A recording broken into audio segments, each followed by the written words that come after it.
Welcome, बहुत स्वागत है आपका। आज मैं आपके सामने बहुत ही अच्छा होम प्लान लेकर आया हूँ। सबसे पहले इसकी मेजरमेंट को देखें तो इसकी मेजरमेंट है 30 फीट गुने 40 फीट, अर्थात 30 फीट इंटू 40 फीट। इसकी यहाँ से एक कॉर्नर से दूसरे कॉर्नर तक की जो चौड़ाई है, ये चौड़ाई है हमारे पास 30 फीट। और इसकी हम लंबाई की बात करें तो यहाँ से जब स्टार्ट करते हैं बिल्कुल यहाँ सामने तक, तो इसकी ये जो ली गई है ये 40 फीट ली गई है। जब हम इसको कैलकुलेशन करते हैं 30 इंटू 40, तो ये आता है आपको निकाल के 1200 स्क्वायर फीट। मतलब 1200 स्क्वायर फीट में ये घर का नक्शा आपके लिए निर्मित किया गया है। इस नक्शे में जो सबसे प्रमुख चीज़ें हैं कि इसमें प्रयास किया गया है कि रूम की संख्या अधिक संख्या में निकले और सभी रूम बिल्कुल सेपरेट हो, अलग अलग हो, एक दूसरे से अटैच ना हो, तो बिल्कुल अलग अलग। तो आइए किस प्रकार से इसका निर्माण किया गया है। ये इसका फ्रंट का भाग, ये सामने की स्थिति है। आप इस फ्रंट से जैसे ही प्रवेश करते हैं बीच में जो है इसका मेन गेट रखा है। ये जो स्थान है आपको, ये मेन गेट रखा गया है। बिल्कुल साधारण निर्माण है। मेन गेट से आप जैसे ही अंदर प्रवेश करते हैं तो आप एक लॉबी में प्रवेश कर जाते हैं। यहीं पर आपका जो लॉबी है, इसको आपको ड्राइंग रूम या फिर आप इसे डाइनिंग स्पेस या ड्राइंग स्पेस या फिर हॉल, ये सभी के प्रयोग में एक ही स्पेस आपको आने वाले हैं। इस स्पेस में आपको यहाँ से यहाँ तक की चौड़ाई जो है 30 फीट है। इसमें से आपको सीढ़ी भी बनाई गई है। इस स्थान पर यहाँ सीढ़ी भी बना दी गई है इस प्रकार से। और आप सीढ़ी के जो नीचे का इसमें स्पेस निकल कर आ रहा है, आपको सीढ़ी के नीचे का स्पेस भी आप यूज कर सकते हैं। और सामने ये डाइनिंग स्पेस तो है ही। यदि आप कुल मिला के देखेंगे तो एक अच्छा खासा आपको यहाँ पर स्पेस देखने को प्राप्त होता है। इसकी चौड़ाई ये 8 फीट रखी गई है और इसकी चौड़ाई जो है ये 8 फीट है और ये 10 फीट है। ये 8 और 10 है। इसकी लंबाई की बात करें तो ये 30 है, जबकि वाल को यदि हम काट देते हैं तो ये 28 बचता है। तो 28 और एवरेज यदि हम 9 फीट भी करते हैं फिर भी ये 250 स्क्वायर फीट के आसपास का एरिया आपके पास निकलता है। और सीढ़ी को यदि हटा दें तो 225 स्क्वायर फीट के आसपास में निकलता है। तो 225 स्क्वायर फीट का एरिया जो होता है वो सफिशियंट होता है एक आपको डाइनिंग कम ड्राइंग रूम के लिए या फिर हॉल के लिए। अब आप बीच में जैसे ही आते हैं तो आप ये बिल्कुल एक गली में या लॉबी में प्रवेश कर जाते हैं।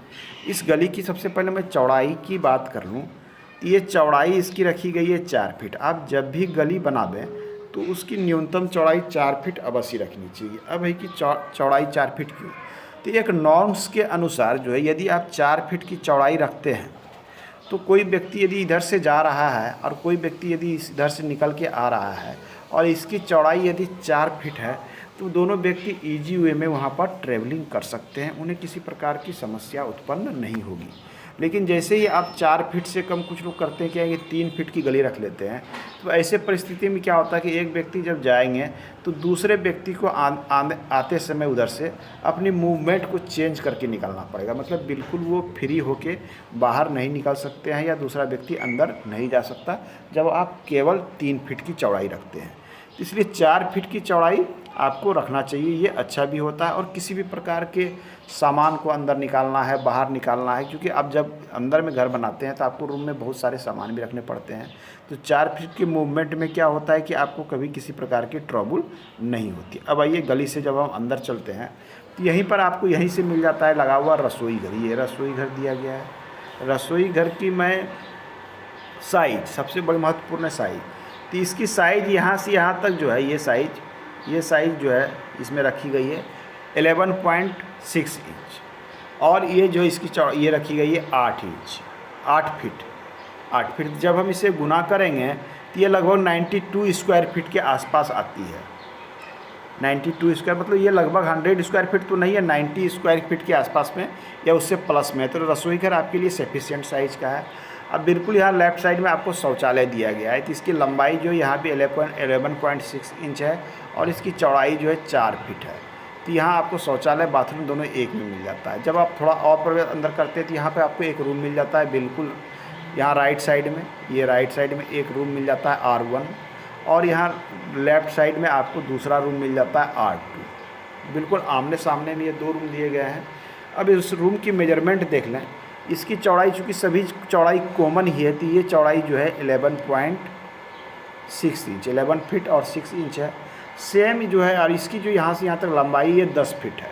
मतलब 10 बाय 11.5, जब आप इसका कैलकुलेशन करेंगे तो ये लगभग 115 स्क्वायर फीट के आसपास आता है। मतलब 115 स्क्वायर फीट के आसपास आता है। मतलब एक तरह से ये साइज़ स्टैंडर्ड साइज़ के आसपास है।